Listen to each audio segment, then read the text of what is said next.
Middle East, as you said.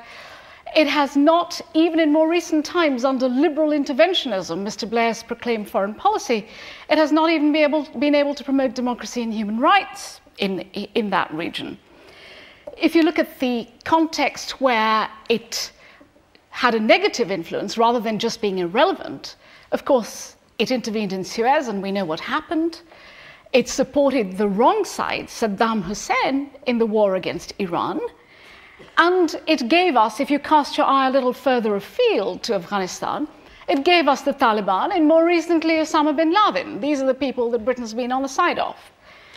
Then if you come to the Iraq War, and you wouldn't expect me not to touch on the Iraq War, but if you come to the Iraq War, which has caused enormous suffering, Britain has not only been belligerent and been part of the problem there, but more than that, by backing a doctrine of preemptive intervention, what Britain has done is broken international law and therefore, I think, in perpetuity damaged its relationship on the United Nations Security Council as an honest broker. Who's going to take Britain seriously when it wants to make peace anywhere in the world after it has acted in that kind of fashion, flouting international law?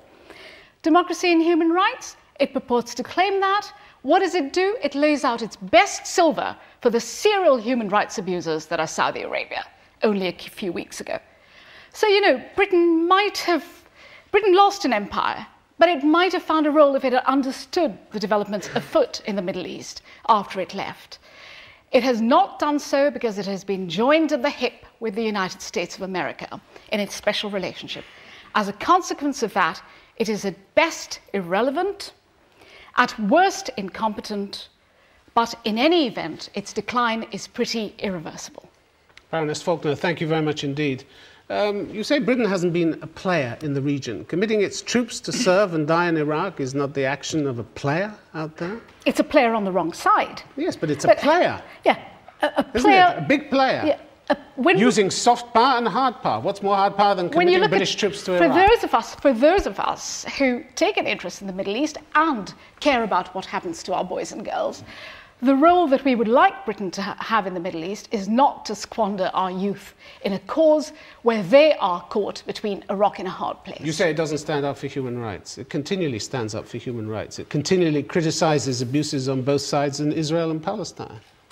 Continually. You can do so from afar. It raises issues with the Israeli government, with the Palestinian leadership, time and time again. Who else does that? You can come up with the rhetoric from Baroness afar. Falkner, who else does that? Can I answer your question? Can I answer your question?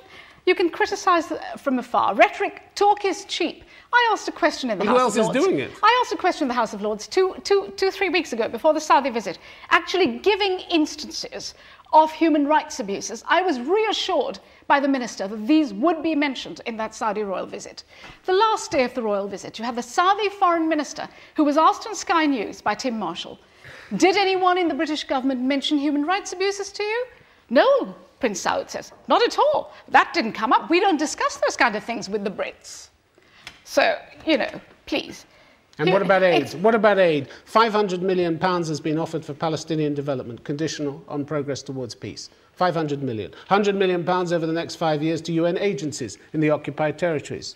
Yes. An additional £15 million to the temporary international mechanism. You're saying that Britain doesn't contribute? Britain does contribute. In its top offering. $20, what you're probably talking about is humanitarian assistance, but what you're also talking about in terms of Palestine is the aid that goes through the body. But I'm saying these are not the actions of a country whose influence is in terminal decline. I'm talking about Britain's direct leverage with the Middle East, which I think it should exercise. Britain is a permanent member of the UN Security Council.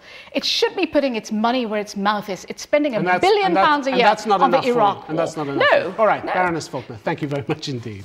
Now, please, can I ask Sir Malcolm Rifkind to speak against the motion? I have listened very carefully to the two proposers of the motion. They are missing the point.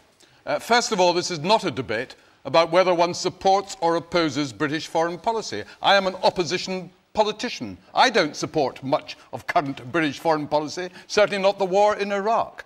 Nor is it a debate, I may say, Mr. Ben-Ami, about whether Britain is as powerful as the United States. Of course it is not. It would be ludicrous to suggest otherwise. It is whether the United Kingdom continues to have influence in the region. And in arguing that it does, I don't just make a general proposition, I will give you hard evidence. Take, for example, the historic decision of Colonel Gaddafi to renounce nuclear weapons. That wasn't just the United States. The United Kingdom was actively involved at the request of the Libyans in the very sensitive negotiations that eventually led to the breakthrough and Libya's renunciation of nuclear weapons and its acceptance into the community as a whole. Take the efforts we all wish to see succeed to avoid military action against Iran. That will only happen if there is successful negotiation with Iran. Who has been invited to lead these negotiations? Britain, France, and Germany. So far without the success we want to see, but they are seen as the key countries. The British Prime Minister, Mr. Blair, who I criticise as much as anyone, but who is invited by the contact group to be the spokesman for the United States, for the G9, for the European Union, and trying to work for support in the region, nonetheless than the British Prime Minister. We have about 250,000 British citizens living in the Middle East, working there. We have hundreds of thousands of citizens of Arab countries